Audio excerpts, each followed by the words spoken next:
ਸਨਮਾਨਯੋਗ ਗੁਰੂ ਨਿਵਾਜੀ ਸਾਧ ਸੰਗਤ ਜੀਓ,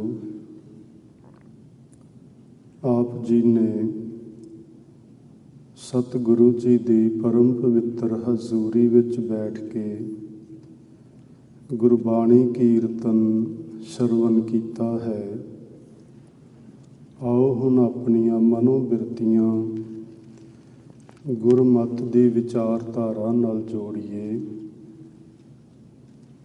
ਆਪ ਜੀ ਨੂੰ ਪਤਾ ਹੈ ਕਿ ਆਪਾਂ ਭਗਤ ਧੰਨਾ ਜੀ ਦੇ ਸ਼ਬਦ ਉਹਨਾਂ ਦੀ ਵਿਚਾਰ ਕਰ ਰਹੇ ਹਾਂ।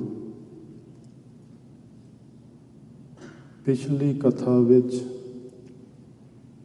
ਜੋ ਸ਼੍ਰੀ ਗੁਰੂ ਅਰਜਨ ਦੇਵ ਮਹਾਰਾਜ ਜੀ ਨੇ ਆਪਣਾ ਪਵਿੱਤਰ ਸ਼ਬਦ ਭਗਤ ਧੰਨਾ ਜੀ ਦੀ ਬਾਣੀ ਵਿੱਚ ਅੰਕਿਤ ਕੀਤਾ, ਉਸ ਨੂੰ ਸਮਝਿਆ ਸੀ। ਜਿਸ ਵੇ ਸਤਿਗੁਰੂ ਜੀ ਨੇ ਸਾਨੂੰ ਇਹ ਗੱਲ ਸਮਝਾਈ ਸੀ ਕਿ ਭਗਤ ਧੰਨਾ ਜੀ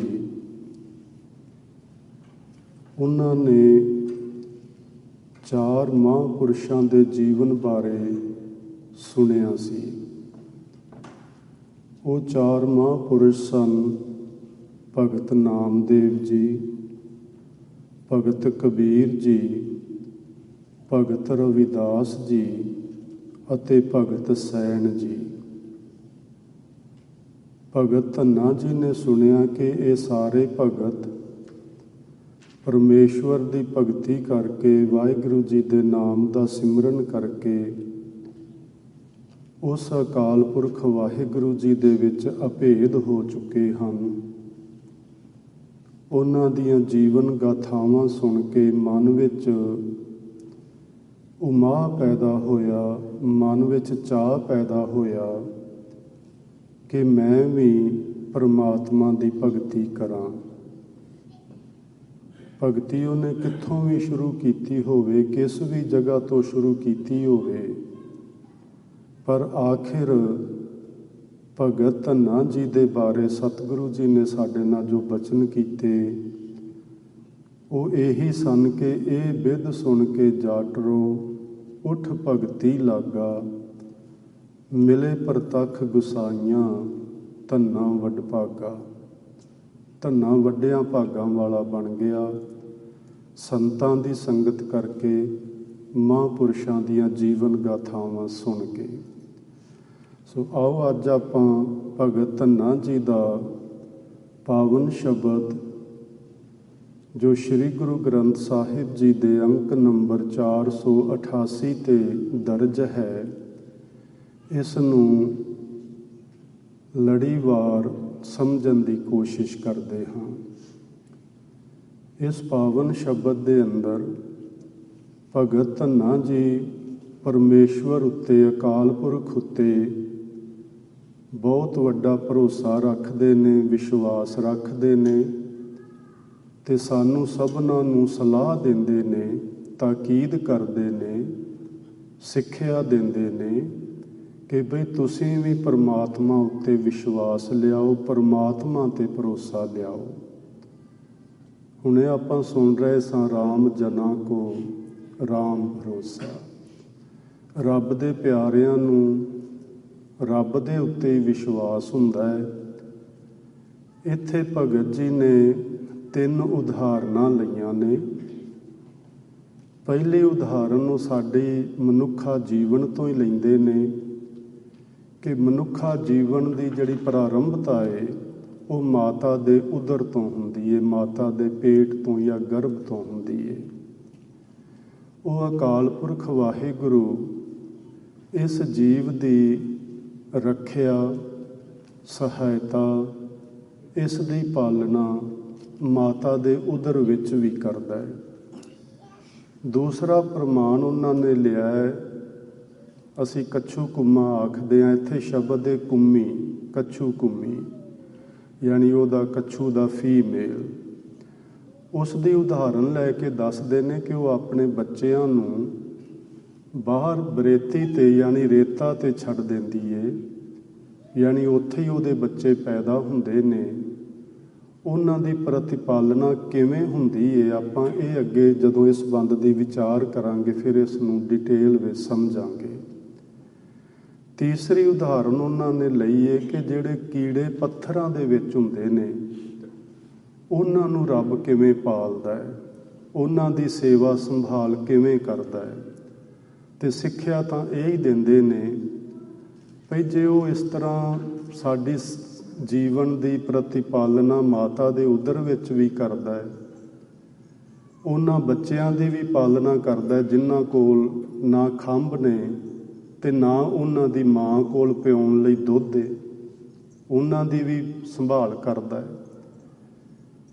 ਫਿਰ ਪੱਥਰਾਂ ਦੇ ਵਿੱਚ ਜਿੱਥੇ ਕੋਈ ਆਉਣ ਜਾਣ ਦਾ ਰਸਤਾ ਹੀ ਨਹੀਂ, ਉੱਥੇ ਜੀਵ ਪੈਦਾ ਕਰਕੇ ਉਹਨਾਂ ਦੀ ਸੰਭਾਲ ਕਰਦਾ ਹੈ। ਅਤੇ ਐ ਮਨਾ, ਤੂੰ ਕਿਉਂ ਫਿਕਰ ਕਰਦਾ ਹੈ, ਤੂੰ ਕਿਉਂ ਚਿੰਤਾ ਕਰਦਾ ਹੈ, ਤੇਰੀ ਵੀ ਸਾਰ ਸੰਭਾਲ ਪਰਮਾਤਮਾ ਜ਼ਰੂਰ ਕਰੇਗਾ। ਆਓ ਆਪਾਂ ਸ਼ਬਦ ਪ੍ਰਾਰੰਭ ਕਰਦੇ ਹਾਂ। ਪਹਿਲਾ ਬੰਦ ਹੈ ਰੇ ਚਿੱਤ ਚੇਤਸ ਕੀ ਨਾ ਦਇਆਲ ਦਮੋਦਰ। ਇੱਥੋਂ ਸ਼ੁਰੂ ਕਰੀਏ। ਆਪਣੇ ਚਿੱਤ ਨੂੰ ਸੰਬੋਧਨ ਕਰਦੇ ਨੇ ਰੇ ਚਿੱਤ, ਭਾਵ ਹੇ ਮੇਰੇ ਚਿੱਤ।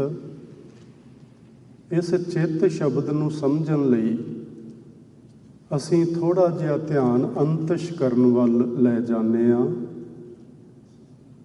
ਸਾਡਾ ਜੋ ਅੰਤਸ਼ਕਰਨ ਹੈ, ਇਸ ਨੂੰ ਵਿਦਵਾਨ ਪੁਰਖਾਂ ਨੇ 4 ਹਿੱਸਿਆਂ ਵਿੱਚ ਵੰਡਿਆ ਹੈ।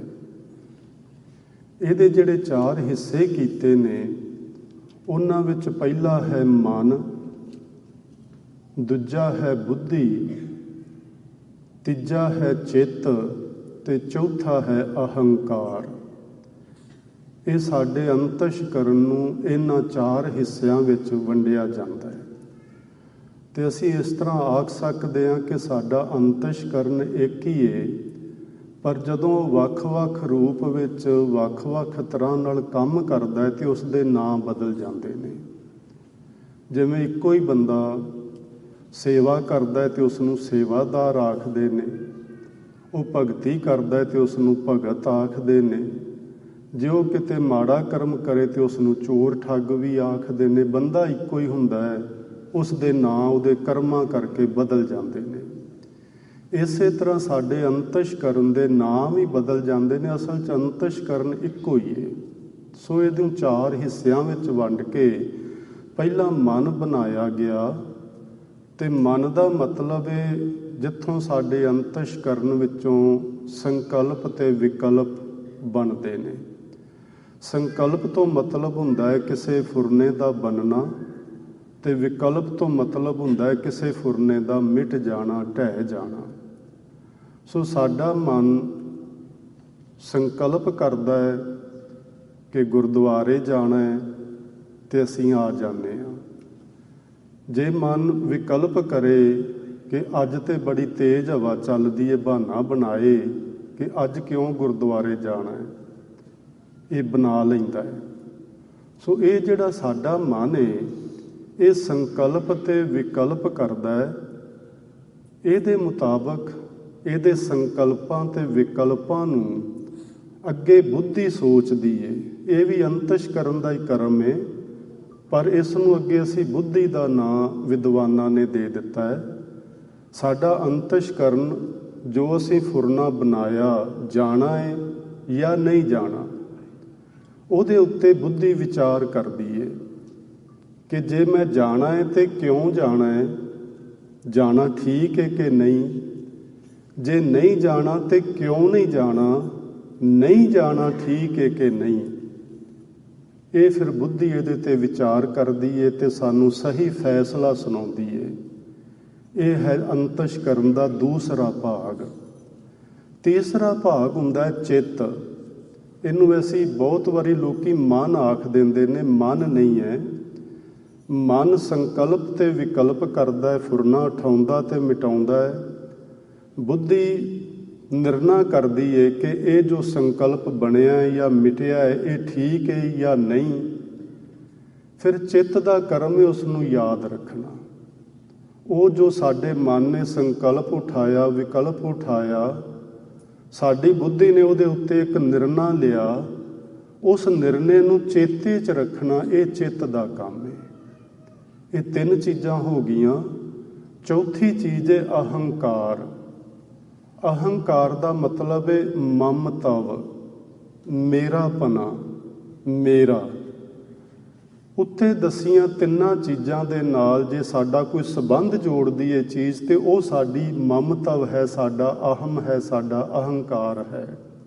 ਮੇਰਾ ਮਨ ਅੱਜ ਨਹੀਂ ਸੀ ਕਰਦਾ ਇਹ ਕੰਮ ਕਰਨ ਨੂੰ, ਮੇਰੀ ਬੁੱਧੀ ਨੇ ਇਸ ਤਰ੍ਹਾਂ ਇਹ ਫੈਸਲਾ ਲਿਆ, ਮੈਨੂੰ ਤੇ ਇਹ ਗੱਲ ਮੇਰੇ ਚੇਤੇ ਵਿੱਚ ਬੈਠੀ ਹੋਈ ਏ, ਮੈਨੂੰ ਬੜੀ ਚੰਗੀ ਤਰ੍ਹਾਂ ਯਾਦ ਏ, ਮੇਰੇ ਚੇਤੇ ਵਿੱਚ, ਮੇਰੇ ਮਨ ਵਿੱਚ, ਮੇਰੀ ਬੁੱਧੀ ਨੇ ਇਹ ਜਿਹੜੀ ਭਾਵਨਾ ਹੈ ਸਾਡੇ ਅੰਦਰ, ਇਸ ਨੂੰ ਅਹਮ ਆਖਦੇ ਨੇ, ਮਮਤਵ ਆਖਦੇ ਨੇ, ਜੋ ਹਰ ਵਕਤ ਮੇਰਾ ਮੇਰਾ ਮੇਰਾ ਕਰਦਾ ਹੈ।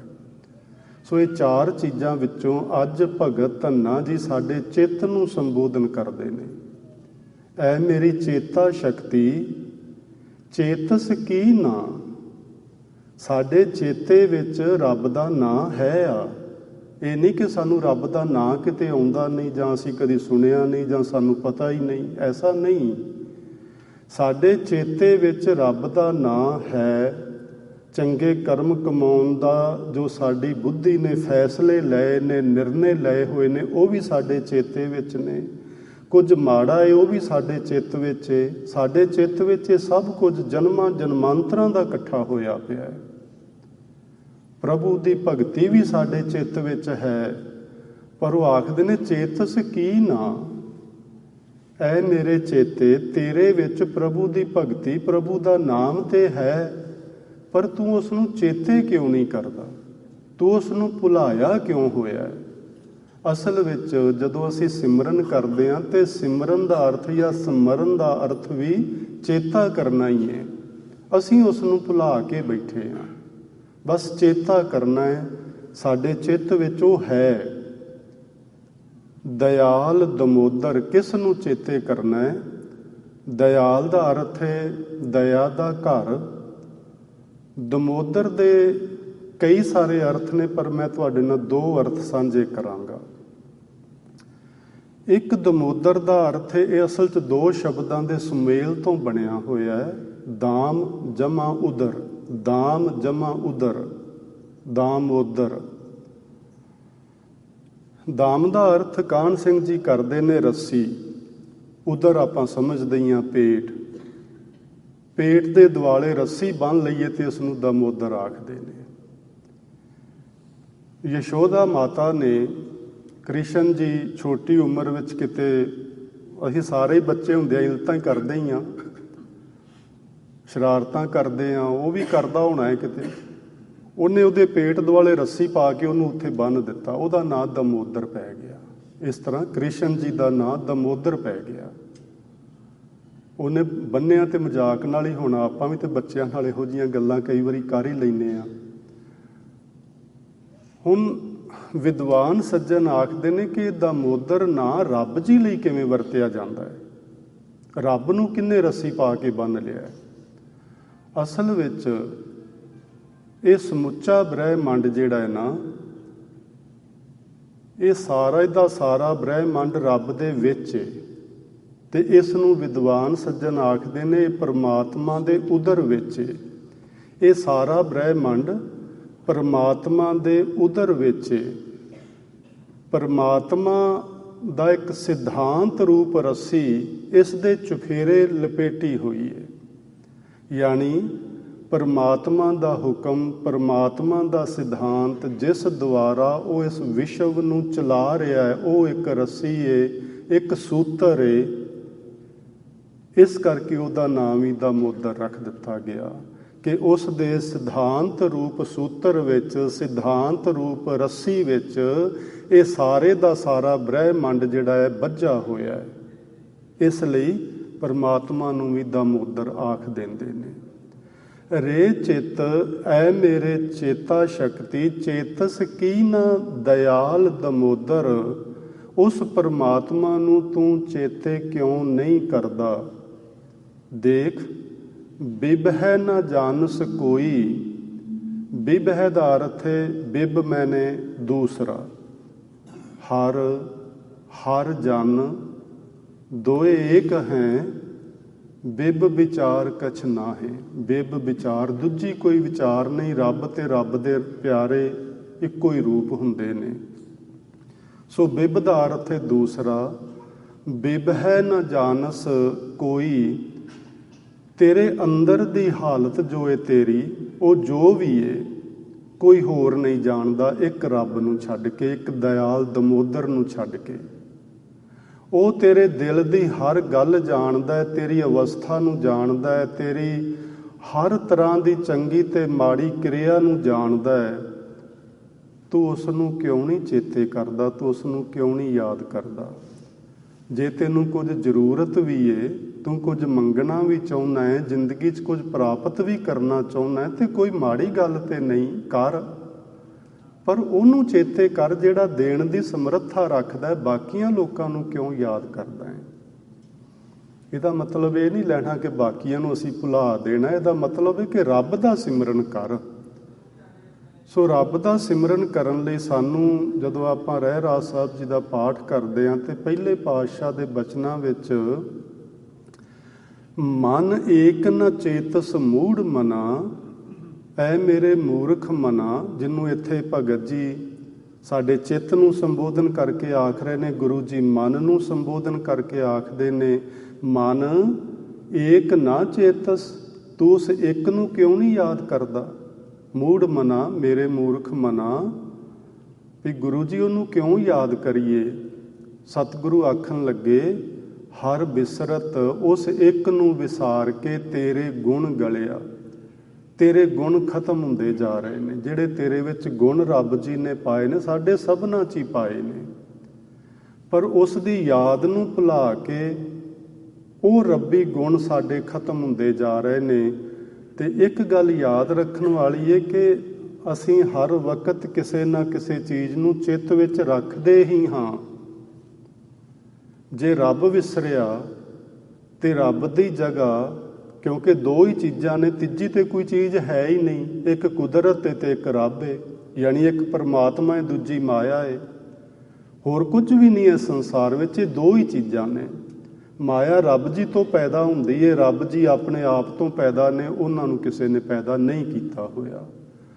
ਸੋ ਇਹ ਦੂਸਰੀ ਜਿਹੜੀ ਮਾਇਆ, ਜਦੋਂ ਸਾਨੂੰ ਰੱਬ ਜੀ ਵਿਸਰਦੇ ਨੇ ਤੇ ਮਾਇਆ ਚਿੱਤ ਵਿੱਚ ਰਹਿੰਦੀ ਹੈ, ਚਾਹੇ ਉਹ ਦੁੱਖਾਂ ਦੇ ਰੂਪ ਵਿੱਚ ਰਵੇ, ਚਾਹੇ ਉਹ ਸੁੱਖ ਦੇ ਰੂਪ ਵਿੱਚ ਰਵੇ, ਚਾਹੇ ਉਹ ਪਰਿਵਾਰ ਦੇ ਰੂਪ 'ਚ ਰਵੇ, ਚਾਹੇ ਉਹ ਧਨ ਦੌਲਤ ਦੇ ਰੂਪ ਵਿੱਚ ਰਵੇ, ਕਿਸੇ ਵੀ ਤਰ੍ਹਾਂ ਰਵੇ, ਉਹਦੇ ਸਾਰੇ ਹੀ ਰੂਪ ਨੇ ਮਾਇਆ ਦੇ।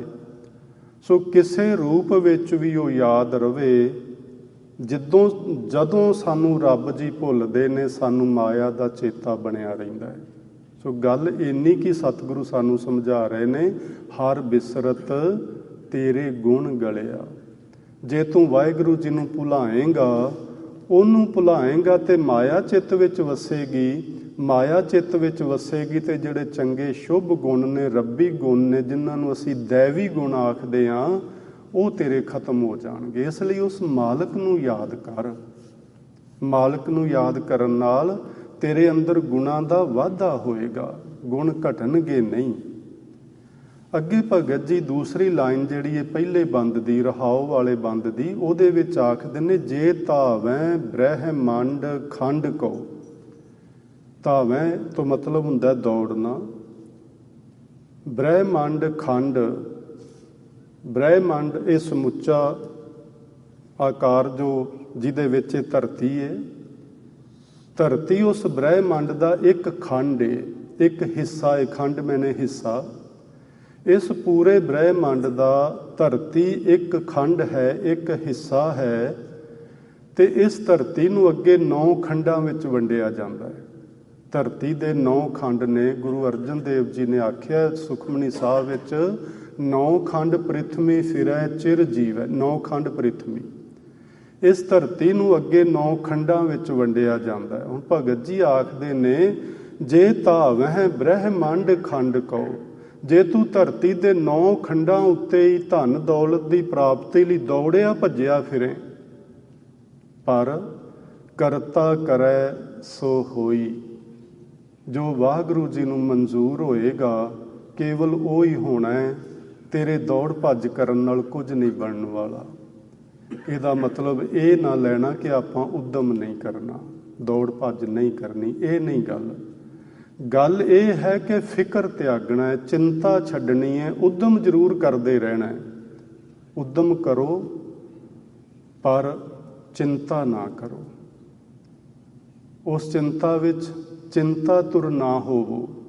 ਪ੍ਰਭੂ ਦੀ ਭਗਤੀ ਕਰਦੇ ਹੋਏ ਨਾਲ ਨਾਲ ਧਰਮ ਦੀ ਕਿਰਤ ਕਰਦੇ ਚੱਲੋ। ਜੋ ਮਾਲਕ ਕਰੇਗਾ ਉਹ ਹੋਏਗਾ। ਗੁਰੂ ਸਾਹਿਬ ਨੇ ਬਾਣੀ ਵਿੱਚ ਐਸੇ ਵੀ ਬਚਨ ਲਿਖੇ ਨੇ, ਸੁਖ ਨਾਹੀਂ ਬਹੁਤਾ ਧਨ ਖਾਟੇ, ਸੁਖ ਨਾਹੀਂ ਪੇਖੈ ਨਿਰਤ ਨਾਟੇ।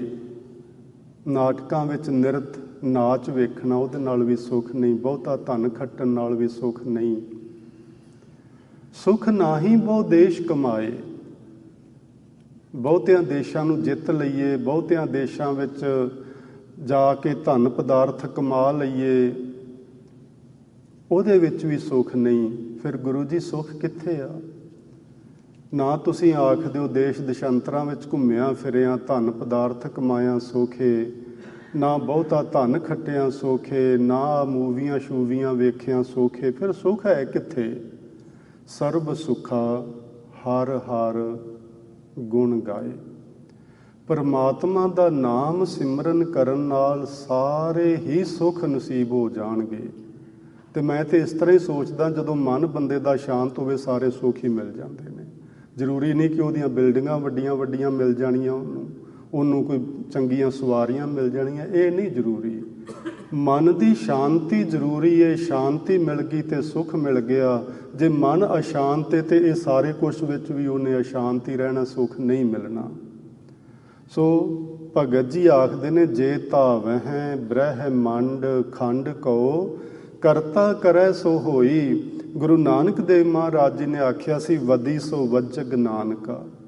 ਵਦੀ ਜੋ ਮਾਲਕ ਨੇ ਨੀਅਤ ਕੀਤੀ ਇਹ ਗੱਲ, ਵੱਜਗ ਉਹ ਹੀ ਹੋਵੇਗੀ, ਉਹ ਹੀ ਪ੍ਰਗਟ ਹੋਣੀ ਹੈ, ਉਹ ਹੀ ਵੱਜੇਗੀ ਜਿਹੜੀ ਮਾਲਕ ਨੇ ਨੀਅਤ ਕੀਤੀ ਹੈ। ਵਦੀ ਸੋ ਵੱਜਗ ਨਾਨਕਾ ਸੱਚਾ ਵੇਖੈ ਸੋਏ। ਤੇ ਸਾਨੂੰ ਸਮਝਾਉਂਦੇ ਨੇ ਵੀ ਤੂੰ ਫਿਕਰ ਨਾ ਕਰ, ਵੇਖੈ ਸੋਏ ਤੋਂ ਭਾਵ ਉਹ ਸੰਭਾਲ ਕਰਦਾ ਹੈ। ਸੱਚਾ ਪਰਮਾਤਮਾ ਸਾਰਿਆਂ ਜੀਵਾਂ ਦੀ ਸੰਭਾਲ ਕਰਦਾ। ਤੂੰ ਫਿਕਰ ਨਾ ਕਰ, ਜੋ ਉਹਦਾ ਹੁਕਮ ਹੈ ਹੋਏਗਾ ਉਹ ਹੀ, ਤੇਰਾ ਕੀਤਾ ਨਹੀਂ ਹੋਣਾ। ਸਭ ਨੇ ਛਾਲਾਂ ਮਾਰੀਆਂ, ਸਾਰਿਆਂ ਨੇ ਜ਼ੋਰ ਤੇ ਬਹੁਤ ਲਾਇਆ ਕਿ ਮੈਂ ਉਹ ਕਰ ਲਵਾਂ, ਮੈਂ ਆਹ ਕਰ ਲਵਾਂ, ਪਰ ਕਰਤਾ ਕਰੇ ਸੋ ਹੋਏ।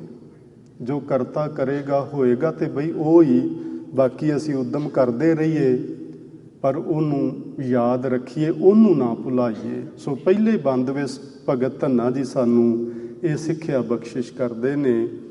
ਦੂਜਾ ਬੰਦ ਉਹਦੇ ਵਿੱਚ ਦੂਸਰੀ ਉਦਾਹਰਨ ਲਈ ਉਹਨਾਂ ਨੇ। ਪਹਿਲੀ ਉਦਾਹਰਨ ਯਾਨੀ ਜਨਨੀ ਕੇਰੇ ਉਦਰ ਉਦਕ ਮਹਿ ਪਿੰਡ ਕੀਆ 10 ਦੁਆਰਾ। ਪਿੰਡ ਮੈਨੇ ਸਰੀਰ, 10 ਦੁਆਰਾ ਮੈਨੇ 10 ਦਰਵਾਜ਼ਿਆਂ ਵਾਲਾ।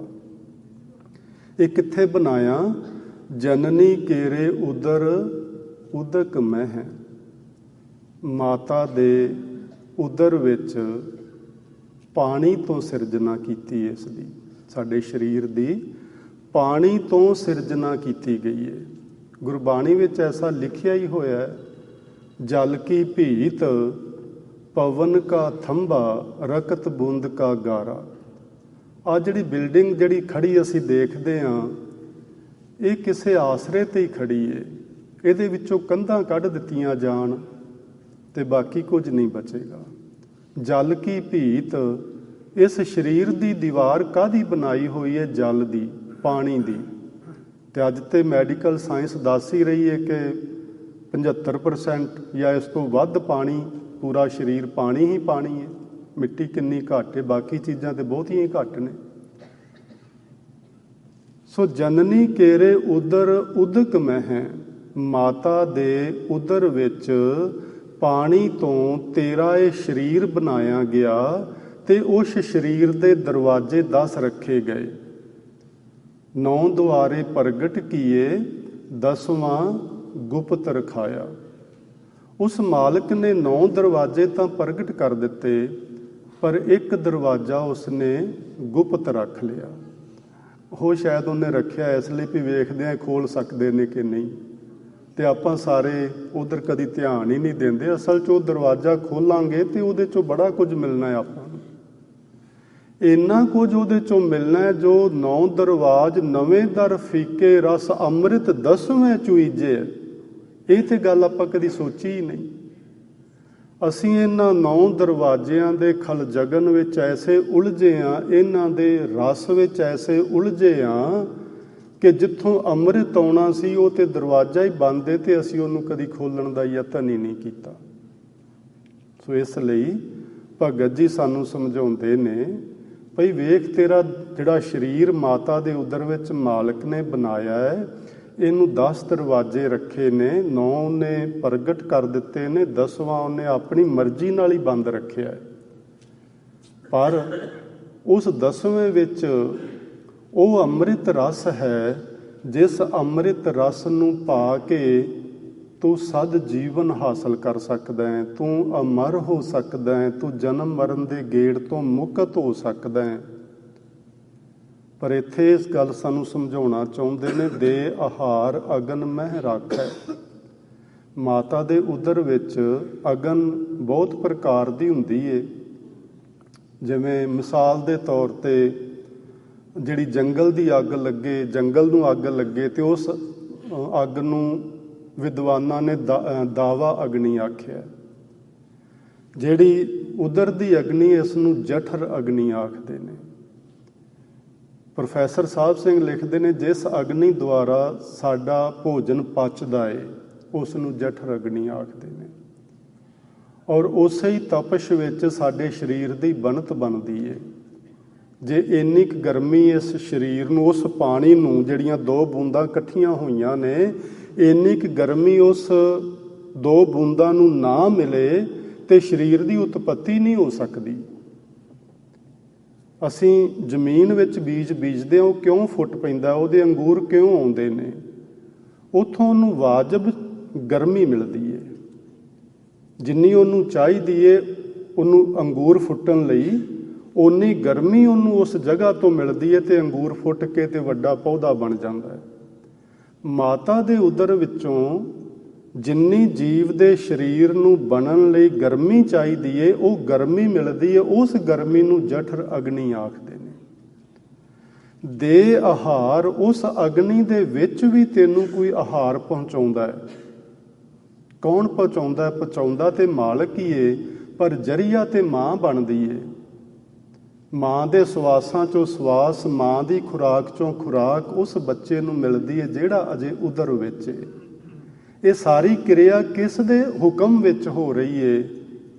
ਹੁਕਮ ਤੇ ਇੱਕ ਦਾ ਹੀ ਚੱਲਦਾ ਹੈ, ਸਾਡਾ ਨਹੀਂ ਚੱਲਦਾ।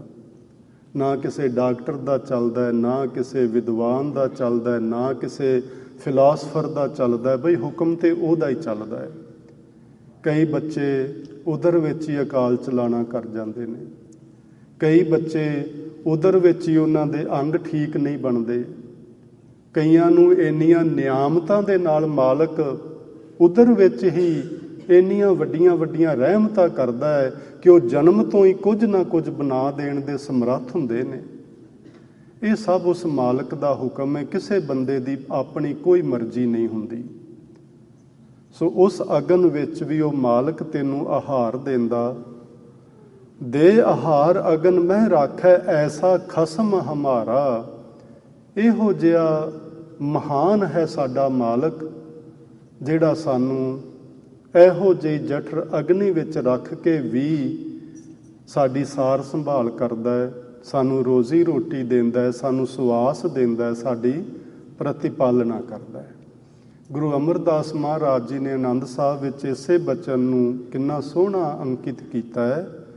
ਮਾਤਾ ਕੇ ਉਦਰ ਮਹਿ ਪ੍ਰਤਿਪਾਲ ਕਰੇ, ਸੋ ਕਿਉਂ ਮਨੋਂ ਵਿਸਾਰੀਐ। ਰੇ ਚਿਤ ਚੇਤਸ ਕੀਨਾ ਦਿਆਲ ਦਮੋਦਰ, ਸੋ ਕਿਉਂ ਮਨੋਂ ਵਿਸਾਰੀਐ। ਉਸ ਨੂੰ ਕਿਉਂ ਮਨੋਂ ਵਿਸਾਰਦਾ ਏ? ਮਨੋਂ ਕਿਉਂ ਵਿਸਾਰੀਐ ਵਡਦਾਤਾ, ਜੇ ਅਗਨ ਮਹਿ ਆਹਾਰ ਪਹੁੰਚਾਵੇ। ਦੇ ਆਹਾਰ ਅਗਨ ਮਹਿ ਆਹਾਰ ਪਹੁੰਚਾਵੇ। ਸ਼ਬਦਾਵਲੀ ਵੀ ਕਿੰਨੀ ਮਿਲਦੀ ਹੈ ਗੁਰੂ ਮਹਾਰਾਜ ਦੀ ਬਾਣੀ ਤੇ ਭਗਤ ਧੰਨਾ ਜੀ ਦੀ ਬਾਣੀ ਵਿੱਚ ਆਪਸ ਵਿੱਚ। ਸੋ ਭਗਤ ਜੀ ਸਾਨੂੰ ਇਹ ਪਹਿਲੇ ਬੰਦ ਵਿੱਚ ਸਾਡੀ ਹੀ ਉਦਾਹਰਨ ਲੈ ਕੇ, ਜਦੋਂ ਇਹ ਜੀਵ, ਇਹ ਸਰੀਰ ਮਾਤਾ ਦੇ ਉਦਰ ਵਿੱਚ ਸੀ, ਇਹਦੀ ਸੰਭਾਲ, ਇਹਦੀ ਸੇਵਾ, ਇਹਦੀ ਰੱਖਿਆ, ਇਸ ਨੂੰ ਭੋਜਨ, ਇਸ ਨੂੰ ਸਵਾਸ ਪ੍ਰਭੂ ਜੀ ਦੇ ਰਹੇ ਸਨ। ਤੇ ਉਹ ਅਸਲ 'ਚ ਸਮਝਾਉਣਾ ਚਾਹੁੰਦੇ ਨੇ ਵੀ ਹੁਣ ਕਿਉਂ ਨਹੀਂ ਉਹ ਦਏਗਾ ਮਾਲਕ, ਹੁਣ ਵੀ ਜ਼ਰੂਰ ਦਏਗਾ। ਫਿਰ ਅਗਲਾ ਉਹਨਾਂ ਨੇ ਜਿਹੜੀ ਉਦਾਹਰਨ ਲਈ, ਕੁੰਮੀ ਜਲ ਮਾਹੇ ਤਨ ਤਿਸ ਬਾਹਰ। ਤਨ ਦਾ ਅਰਥ ਹੁੰਦਾ ਹੈ ਪੁੱਤਰ। ਤਨ ਮੈਨੇ ਸਰੀਰ ਵੀ ਹੁੰਦਾ ਹੈ, ਪਰ ਇੱਥੇ ਸਰੀਰ ਨਹੀਂ ਹੈ। ਕੁੰਮੀ ਜਲ ਮਾਹੇ, ਕੱਛੂ ਕੁੰਮੀ ਆਂਡੇ ਬਾਹਰ ਰੇਤਾ ਵਿੱਚ, ਬਾਹਰ ਸੁੱਕੀ ਜਗ੍ਹਾ ਤੇ ਦੇ ਕੇ ਆਪ ਪਾਣੀ ਵਿੱਚ ਚਲੀ ਜਾਂਦੀ, ਕਿਉਂਕਿ ਉਹ ਰਹਿੰਦੀ ਹੀ ਪਾਣੀ ਵਿੱਚ। ਕੁੰਮੀ ਜਲ ਮਾਹੇ, ਮਾਤਾ ਕੱਛੂ ਕੁੰਮੀ ਪਾਣੀ ਵਿੱਚ, ਤਨ ਤਿਸ ਬਾਹਰ, ਉਸ ਦੇ ਬੱਚੇ ਬਾਹਰ ਬਰੇਤਾ ਵਿੱਚ ਨੇ। ਤਨ ਮੈਨੇ ਪੁੱਤਰ, ਜੇ ਇਹਨੂੰ ਸਮਝਣਾ ਹੋਵੇ ਤਨੁਜਾ ਧੀ ਨੂੰ ਆਖਦੇ ਨੇ। ਇਹ ਪੁਰਾਣੀ ਪੰਜਾਬੀ ਏ। ਤਨੁਜਾ ਮੈਨੇ ਧੀ, ਤਨ ਮੈਨੇ ਪੁੱਤਰ। ਤਨੁਜਾ, ਜਦੋਂ ਗੁਰੂ ਹਰਗੋਬਿੰਦ ਸਾਹਿਬ ਜੀ ਨੇ ਗੁਰੂ ਤੇਗ ਬਹਾਦਰ ਮਹਾਰਾਜ ਜੀ ਦਾ ਆਨੰਦ ਕਾਰਜ ਕਰਵਾਇਆ ਤੇ ਕੁੜਮ ਸਾਹਿਬ ਨੇ ਆਖਿਆ, ਸਤਿਗੁਰੂ ਜੀ ਤੁਸੀਂ ਬਰਾਤ ਲੈ ਕੇ ਆਏ ਹੋ, ਤੁਸੀਂ ਸ਼ਹਿਨਸ਼ਾਹ ਦੇ ਸ਼ਹਿਨਸ਼ਾਹ ਹੋ, ਮੈਂ ਇੱਕ ਗਰੀਬ ਤੁਹਾਡੇ ਚਰਨਾਂ ਦਾ ਦਾਸ ਹਾਂ, ਮੈਂ ਤੁਹਾਡੀ ਬਹੁਤ ਸੇਵਾ ਨਹੀਂ ਕਰ ਸਕਿਆ। ਤੇ ਸਤਿਗੁਰੂ ਗੁਰੂ ਹਰਗੋਬਿੰਦ ਸਾਹਿਬ ਨੇ ਬਚਨ ਆਖੇ ਸੀ, ਉਹ ਭਾਈ ਸੰਤੋਖ ਸਿੰਘ ਨੇ ਲਿਖੇ, ਮੈਂ ਤਨੁਜਾ ਦੱਸਣ ਲੱਗਾ ਵੀ ਤਨੁਜਾ ਧੀ ਨੂੰ ਆਖਦੇ ਨੇ। ਸਤਿਗੁਰੂ ਜੀ ਨੇ ਆਖਿਆ, ਜਿਨ ਤਨੁਜਾ ਅਰਪਨ ਕੀਨੰਗ, ਤਿੰਨ ਪਾਛੈ ਕਿਆ ਰੱਖ ਲੀਨੰਗ। ਜਿਨਨੇ ਆਪਣੀ ਧੀ ਦੇਤੀ, ਉਹਨੇ ਪਿੱਛੇ ਕੀ ਰੱਖ ਲਿਆ। ਤਨੁਜਾ ਮੈਨੇ ਧੀ, ਤਨ ਮੈਨੇ ਪੁੱਤਰ। ਕੁੰਮੀ ਜਲ ਮਾਹੇ, ਮਾਤਾ ਪਾਣੀ ਵਿੱਚ, ਤਨ ਬੱਚੇ ਉਹਦੇ ਬਾਹਰ ਨੇ, ਪੰਖ ਖੀਰ ਤਿੰਨ ਨਾਹੀ। ਪੰਖ ਖੰਭ, ਖੀਰ ਮੈਨੇ ਦੁੱਧ। ਉਹ ਜਿਹੜੇ ਬੱਚੇ ਨੇ ਬਾਹਰ, ਉਹਨਾਂ ਨੂੰ ਖੰਭ ਨਹੀਂ ਲੱਗੇ ਹੋਏ। ਕੱਛੂ ਕੁੰਮੇ ਨੂੰ ਖੰਭ ਨਹੀਂ ਹੁੰਦੇ, ਬੱਚਿਆਂ ਨੂੰ ਕਿਸੇ ਨੂੰ ਵੀ ਨਹੀਂ ਹੁੰਦੇ ਉਹਨਾਂ ਨੂੰ। ਜੇ ਖੰਭ ਹੋਣ ਤੇ ਅਸੀਂ ਮੰਨ ਸਕਦੇ ਹਾਂ ਵੀ ਉੱਡ ਕੇ ਕਿਤੇ ਜਾ ਕੇ ਆਪਣਾ ਆਹਾਰ ਲੱਭ ਲੈਣਗੇ, ਕੋਈ ਖਾ ਪੀ ਲੈਣਗੇ ਚੁਣ ਕੇ, ਜਿਵੇਂ ਆਪ ਬਾਕੀ ਪੰਛੀ ਕਰਦੇ ਨੇ। ਪਰ ਉਹਨਾਂ ਨੂੰ ਤੇ ਖੰਭ ਹੀ ਨਹੀਂ। ਧੰਨਾ ਜੀ ਇਹ ਗੱਲ ਕਹਿੰਦੇ ਨੇ। ਤੇ ਉਹਨਾਂ ਦੀ ਮਾਂ ਕੋਲ, ਕੱਛੂ ਕੁੰਮੀ ਕੋਲ ਖੀਰ ਦੁੱਧ ਨਹੀਂ ਹੈ। ਉਹਦੇ ਕੋਲ ਦੁੱਧ ਦੇਣ ਲਈ ਅਸਥਾਨ ਹੀ ਨਹੀਂ ਹਨ, ਜਿਨ੍ਹਾਂ ਚੋਂ ਉਹ ਆਪਣੇ ਬੱਚਿਆਂ ਨੂੰ ਦੁੱਧ ਪਿਆ ਸਕੇ। ਦੋਵੇਂ ਚੀਜ਼ਾਂ ਹੀ ਨਹੀਂ। ਮਾਂ ਕੋਲ ਦੁੱਧ ਨਹੀਂ ਤੇ ਬੱਚਿਆਂ ਕੋਲ ਖੰਭ ਨਹੀਂ ਕਿ ਉੱਡ ਕੇ ਕਿਤੇ ਜਾ ਸਕਣ। ਹੁਣ ਦੱਸਣਾ ਕੀ ਚਾਹੁੰਦੇ ਨੇ, ਪੂਰਨ ਪਰਮਾਨੰਦ ਮਨੋਹਰ ਸਮਝ ਦੇਖ ਮਨ ਮਾਹੀ। ਆਪਣੇ ਮਨ ਵਿੱਚ ਸਮਝ ਵਿਚਾਰ ਕੇ ਵੇਖ। ਜਿਹੜਾ ਅਸੀਂ ਉੱਤੇ ਸ਼ਬਦ ਲਿਆ ਸੀ ਨਾ ਕਿ ਪਹਿਲਾਂ ਮਨ ਤੇ ਫਿਰ ਬੁੱਧੀ, ਬੁੱਧੀ ਤੋਂ ਕੰਮ ਲੈ ਹੁਣ ਸਮਝ। ਇਸ ਨੂੰ ਵਿਚਾਰ ਕੇ ਵੇਖ ਕਿ ਮਾਂ ਪਾਣੀ ਵਿੱਚ ਰਹਿੰਦੀ ਏ, ਬੱਚੇ ਰੇਤਾ ਵਿੱਚ ਪਏ ਨੇ, ਮਾਂ ਕੋਲ ਦੁੱਧ ਪਿਉਣ ਲਈ ਕੋਈ ਨਹੀਂ, ਬੱਚਿਆਂ ਕੋਲ ਉੱਡ ਕੇ ਜਾਣ ਲਈ ਖੰਭ ਕੋਈ ਨਹੀਂ। ਉਹਨਾਂ ਦੀ ਸੰਭਾਲ ਕੌਣ ਕਰਦਾ? ਪੂਰਨ ਪਰਮਾਨੰਦ ਮਨੋਹਰ। ਮਨੋਹਰ ਦਾ ਮਤਲਬ ਹੁੰਦਾ ਹੈ ਮਨ ਹਰ, ਮਨ ਨੂੰ ਹਰ ਲੈਣ ਵਾਲਾ। ਮਨੋਹਰ ਬਹੁਤ ਸੁੰਦਰ, ਜਿਹਨੂੰ ਵੇਖਦੇ ਹੀ ਮਨ ਖਿੱਚਿਆ ਹੀ ਜਾਏ, ਉਹਦੇ ਵੱਲ ਹੀ ਚਲਾ ਜਾਏ, ਉਸ ਨੂੰ ਮਨੋਹਰ ਆਖਦੇ ਨੇ। ਜਿਹਦੀ ਮੂਰਤ ਫਿਰ ਮਨ ਵਿੱਚੋਂ ਗਾਇਬ ਨਾ ਹੋਵੇ। ਇੱਕ ਵਾਰੀ ਦਰਸ਼ਨ ਹੋਏ ਤੇ ਕਈ ਤੇ ਮਹਾਂਪੁਰਸ਼ ਵੀ ਇਹੋ ਜਿਹੇ ਵੀ ਹੋਏ ਨੇ ਸੰਸਾਰ ਵਿੱਚ, ਜਿਨ੍ਹਾਂ ਨੇ ਰੱਬ ਦੇ ਦਰਸ਼ਨ ਕਰਕੇ ਦੁਬਾਰਾ ਅੱਖਾਂ ਨਹੀਂ ਖੋਲੀਆਂ। ਬਸ ਉਹਦੀ ਮੂਰਤੀ ਮਾਲਕ ਦੀ, ਉਹਦਾ ਸਵਰੂਪ ਅੰਦਰ ਸਮਾ ਗਿਆ ਤੇ ਸਮਾ ਗਿਆ। ਬਸ ਦੈਟਸ ਇਟ। ਇਹ ਹੈ ਸਾਡਾ ਜੀਵਨ। ਪਰ ਅਸੀਂ ਤੇ ਸਾਰੀ ਜ਼ਿੰਦਗੀ ਮਾਇਆ ਦੇ ਹੀ ਦਰਸ਼ਨ ਕਰਨੇ ਆ। ਮਾਇਆ ਤੋਂ ਬਿਨਾਂ ਹੋਰ ਕੋਈ ਗੱਲ ਸਾਨੂੰ ਔੜਦੀ ਹੀ ਨਹੀਂ, ਸੁੱਝਦੀ ਹੀ ਨਹੀਂ। ਸਮਝ ਦੇਖ ਮਨ ਮਾਹੀ, ਆਪਣੇ ਮਨ ਵਿੱਚ ਬੁੱਧੀ ਦੁਆਰਾ ਸਮਝ ਕੇ ਵੇਖ। ਉਹ ਮਨ ਨੂੰ ਹਰ ਲੈਣ ਵਾਲਾ ਪੂਰਨ ਪਰਮਾਨੰਦ, ਪੂਰਨ ਤੌਰ ਤੇ ਆਨੰਦ ਦੇਣ ਵਾਲਾ ਪਰਮਾਤਮਾ ਉਹਨਾਂ ਦੀ ਵੀ ਸਾਰ ਸੰਭਾਲ ਕਰਦਾ ਹੈ, ਜਿਨ੍ਹਾਂ ਕੋਲ ਨਾ ਦੁੱਧ ਤੇ ਨਾ ਖੰਭ ਨੇ। ਪੰਜਵੇਂ ਪਾਤਸ਼ਾਹ ਜੀ ਨੇ ਲਿਖਿਆ, ਪਹਿਲੋਂ ਦੇ ਤੈਂ ਰਿਜ਼ਕ ਸਮਾਹ, ਪਹਿਲਾਂ ਤੂੰ ਬੱਚੇ ਦੇ ਰਿਜ਼ਕ ਦਾ ਇੰਤਜ਼ਾਮ ਕੀਤਾ, ਪਿੱਛੋਂ ਦੇ ਤੈਂ ਜੰਤੂ ਪਾਹਾ। ਪਹਿਲਾਂ ਬੱਚੇ ਦੇ ਰਿਜ਼ਕ ਦਾ ਇੰਤਜ਼ਾਮ ਕਰਕੇ ਫਿਰ ਤੂੰ ਉਹਨਾਂ ਨੂੰ ਪੈਦਾ ਕਰਦਾ ਹੈ, ਇਹ ਉਹਦੀ ਵਡਿਆਈ ਹੈ।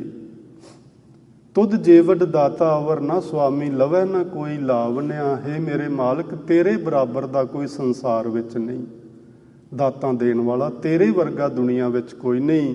ਤੂੰ ਜੀਆਂ ਨੂੰ ਪੈਦਾ ਬਾਅਦ ਵਿੱਚ ਕਰਦਾ ਹੈ ਤੇ ਪਹਿਲਾਂ ਉਹਨਾਂ ਦੇ ਰਿਜ਼ਕ ਦਾ ਇੰਤਜ਼ਾਮ ਤੂੰ ਕਰ ਦੇਣਾ ਹੈ। ਅਗਲਾ ਬਚਨ ਭਗਤ ਜੀ ਦਾ ਔਰ ਇਹ ਅਖੀਰਲਾ ਏ, ਜਿਸ ਵਿੱਚ ਆਖਦੇ ਨੇ, ਪਾਖਣ ਕੀਟ ਗੁਪਤ ਹੋਏ ਰਹਿਤਾ। ਜੇ ਅਸੀਂ ਕੱਛੂ ਕੁੰਮੀ ਦੀ ਉਦਾਹਰਨ ਨੂੰ ਵੇਖੀਏ ਵੀ ਉਹ ਗੁਪਤ ਤੇ ਨਹੀਂ ਹੈ, ਕਮ ਸੇ ਕਮ ਉਹ ਹੈ ਤੇ ਬਾਹਰ। ਕੱਛੂ ਕੁੰਮੀ ਪਾਣੀ ਵਿੱਚ, ਉਹਦਾ ਬੱਚਾ ਬਾਹਰ ਬਰੇਤੇ ਵਿੱਚ, ਕਿਤੇ ਨਾ ਕਿਤੇ ਖੋਰੇ ਕੋਈ ਅੰਨ ਜਲ ਉਹਨੂੰ ਲੱਭ ਜਾਂਦਾ ਹੋ ਖਾਣ ਪੀਣ ਲਈ। ਪਰ ਹੁਣ ਉਦੋਂ ਅਗਲੀ ਉਦਾਹਰਨ ਵੇਖੋ, ਪਾਖਣ ਕੀਟ ਗੁਪਤ ਹੋਏ ਰਹਿਤਾ। ਪੱਥਰ ਦੇ ਵਿੱਚ ਕੀੜਾ, ਪਾਖਣ ਮੈਨੇ ਪੱਥਰ, ਕੀਟ ਮੈਨੇ ਕੀੜਾ, ਗੁਪਤ ਹੋਏ ਰਹਿਤਾ। ਤਾਚੋ ਮਾਰਗ ਨਾਹੀ, ਉਤਲਿਆਂ ਲੋਕਾਂ ਕੋਲ ਤੇ ਕੋਈ ਨਾ ਕੋਈ ਜ਼ਰੀਆ ਅਸੀਂ ਸੋਚ ਸਕਦੇ ਹਾਂ ਵੀ ਕਿਵੇਂ ਨਾ ਕਿਵੇਂ ਇਹਨਾਂ ਨੂੰ ਕੁਛ ਖਾਣ ਪੀਣ ਨੂੰ ਇੰਤਜ਼ਾਮ ਹੋ ਜਾਂਦਾ ਹੋਏਗਾ, ਮਿਲ ਜਾਂਦਾ ਹੋਏਗਾ, ਪਰ ਉਹਦੇ ਕੋਲ ਤੇ ਰਸਤਾ ਵੀ ਨਹੀਂ ਹੈ ਕੋਈ। ਜਿਹੜਾ ਪੱਥਰ ਦੇ ਵਿੱਚ ਕੀੜਾ ਹੈ ਉਹਦੇ ਕੋਲ ਤੇ ਕੋਈ ਰਸਤਾ ਵੀ ਨਹੀਂ ਹੈ, ਨਾ ਆਉਣ ਲਈ ਨਾ ਜਾਣ ਲਈ, ਨਾ ਉਹਨੂੰ ਕੋਈ ਦੇ ਸਕਦਾ, ਨਾ ਉਹਦੇ ਕੋਲੋਂ ਕੁਝ ਕੋਈ ਲੈ ਸਕਦਾ। ਪਾਖਣ ਕੀਟ ਗੁਪਤ ਹੋਏ ਰਹਿਤਾ, ਤਾਚੋ ਮਾਰਗ ਨਾਹੀ। ਕਹਿ ਧੰਨਾ, ਧੰਨਾ ਆਖਦਾ ਏ, ਪੂਰਨ ਤਾਹੂ ਕੋ ਮਤ ਰੇ ਜੀ ਡਰਾਹੀ। ਐ ਮੇਰੇ ਮਨਾ, ਮਨ ਵਿੱਚੋਂ ਡਰ ਕੱਢ ਦੇ, ਮਨ ਵਿੱਚੋਂ ਚਿੰਤਾ ਕੱਢ ਦੇ। ਉਹ ਪਰਮੇਸ਼ਵਰ ਪਰਿਪੂਰਨ ਹੈ ਤੇ ਉਹਨਾਂ ਦੀ ਵੀ ਸੰਭਾਲ ਕਰਦਾ ਹੈ ਜਿਹੜੇ ਪੱਥਰਾਂ ਵਿੱਚ ਨੇ, ਜਿਨ੍ਹਾਂ ਵਾਸਤੇ ਕੋਈ ਰਸਤਾ ਵੀ ਨਹੀਂ, ਨਾ ਆਉਣ ਲਈ ਨਾ ਜਾਣ ਲਈ।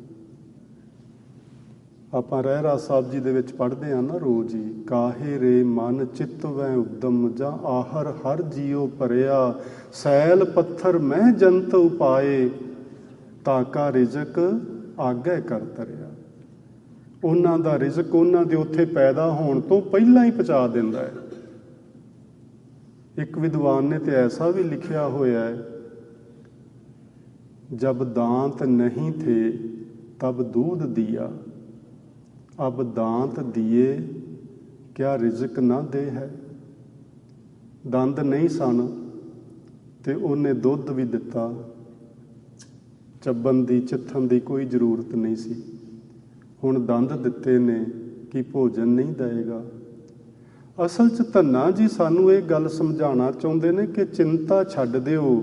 ਚੌਥੇ ਪਾਤਸ਼ਾਹ ਕੀ ਫਰਮਾ ਰਹੇ ਨੇ, ਨਾ ਕਰ ਚਿੰਤ, ਚਿੰਤਾ ਹੈ ਕਰਤੇ।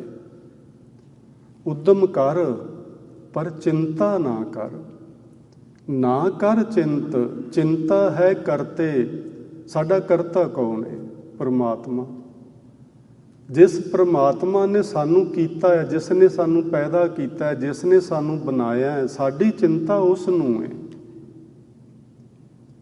ਨਾ ਕਰ ਚਿੰਤ, ਚਿੰਤਾ ਹੈ ਕਰਤੇ। ਕਿਉਂ ਨਾ ਚਿੰਤਾ ਕਰੀਏ? ਸਤਿਗੁਰੂ ਜੀ ਨੇ ਆਖਿਆ, ਹਰ ਦੇਵੈ ਜਲ ਥਲ ਜਨਤਾ ਸਭ ਤੈ। ਜਿੰਨੇ ਉਸ ਮਾਲਕ ਨੇ ਜੀ ਜੰਤ ਜਲ ਵਿੱਚ, ਧਰਤੀ ਉੱਤੇ, ਆਕਾਸ਼ ਵਿੱਚ, ਕਿਤੇ ਵੀ ਜਿੱਥੇ ਕਿਤੇ ਮਾਲਕ ਨੇ ਜੀ ਪੈਦਾ ਕੀਤੇ ਨੇ, ਉਹ ਸਾਰਿਆਂ ਨੂੰ ਹੀ ਤੇ ਦਿੰਦਾ ਪਿਆ। ਤੂੰ ਚਿੰਤਾ ਕਿਉਂ ਕਰਦਾ? ਅਚਿੰਤ ਦਾਨ ਦੇ ਪ੍ਰਭ ਮੇਰਾ। ਅਚਿੰਤ ਮੈਨੇ ਜੋ ਅਸੀਂ ਕਦੀ ਸੋਚਿਆ ਵੀ ਨਹੀਂ ਹੁੰਦਾ, ਜੋ ਸਾਡੇ ਕਦੇ ਜਿਹਨ ਵਿੱਚ ਹੀ ਨਹੀਂ ਆਇਆ ਹੁੰਦਾ। ਦਾਨ ਦੇ ਪ੍ਰਭ ਮੇਰਾ, ਮੇਰਾ ਮਾਲਕ ਸਾਨੂੰ ਇਹੋ ਜਿਹੀਆਂ ਦਾਤਾਂ ਦਿੰਦਾ ਜਿਹੜੀਆਂ ਅਸੀਂ ਕਦੀ ਸੋਚੀਆਂ ਹੀ ਨਹੀਂ ਹੁੰਦੀਆਂ। ਕਿੱਥੇ ਕਿੱਥੇ ਦਿੰਦਾ, ਵਿੱਚ ਪਾਥਰ ਕੀਟ ਪਖਾਣੀ ਹੈ।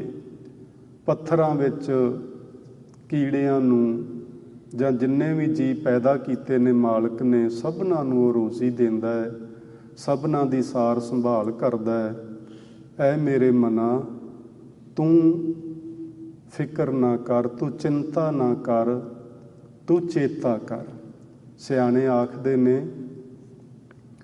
ਚੇਤਾ ਤੇ ਚਿੰਤਾ। ਜਿਹੜੇ ਲੋਕ ਚੇਤਾ ਨਹੀਂ ਕਰਦੇ ਉਹ ਚਿੰਤਾ ਕਰਦੇ ਨੇ, ਜਿਹੜੇ ਲੋਕ ਚਿੰਤਾ ਨਹੀਂ ਕਰਦੇ ਉਹ ਚੇਤਾ ਕਰਦੇ ਨੇ। ਜਿਹੜਾ ਚੇਤਾ ਹੁੰਦਾ ਹੈ, ਚੇਤੇ ਵਿੱਚੋਂ ਸੁੱਖ ਆਉਂਦਾ ਹੈ, ਚੇਤੇ ਵਿੱਚੋਂ ਆਨੰਦ ਆਉਂਦਾ ਹੈ, ਭਾਵ ਪਰਮਾਤਮਾ ਦੇ ਚੇਤੇ ਵਿੱਚੋਂ। ਜਿਹੜੀ ਚਿੰਤਾ ਏ ਉਹ ਚਿਖਾ ਵਰਗੀ ਹੁੰਦੀ ਏ।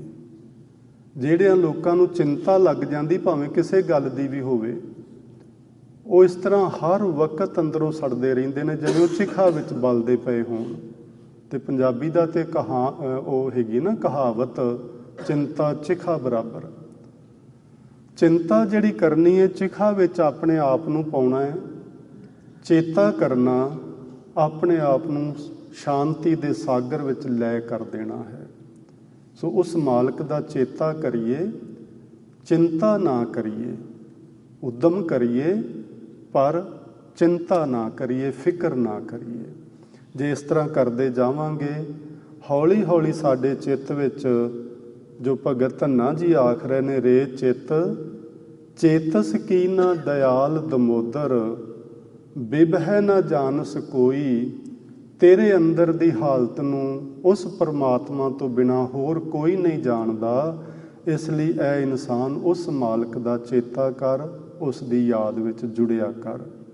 ਸੋ ਇਹ ਸ਼ਬਦ ਸੀ ਭਗਤ ਜੀ ਦਾ ਨੰਬਰ 3, ਯਾਨੀ ਸ਼ਬਦ ਨੰਬਰ 1 ਭਗਤ ਜੀ ਦਾ ਸੀ, ਸ਼ਬਦ ਨੰਬਰ 2 ਗੁਰੂ ਅਰਜਨ ਦੇਵ ਮਹਾਰਾਜ ਜੀ ਦਾ, ਤੇ ਸ਼ਬਦ ਨੰਬਰ 3 ਜਿਹੜਾ ਹੈ ਇਹ ਫਿਰ ਭਗਤ ਧੰਨਾ ਜੀ ਦਾ।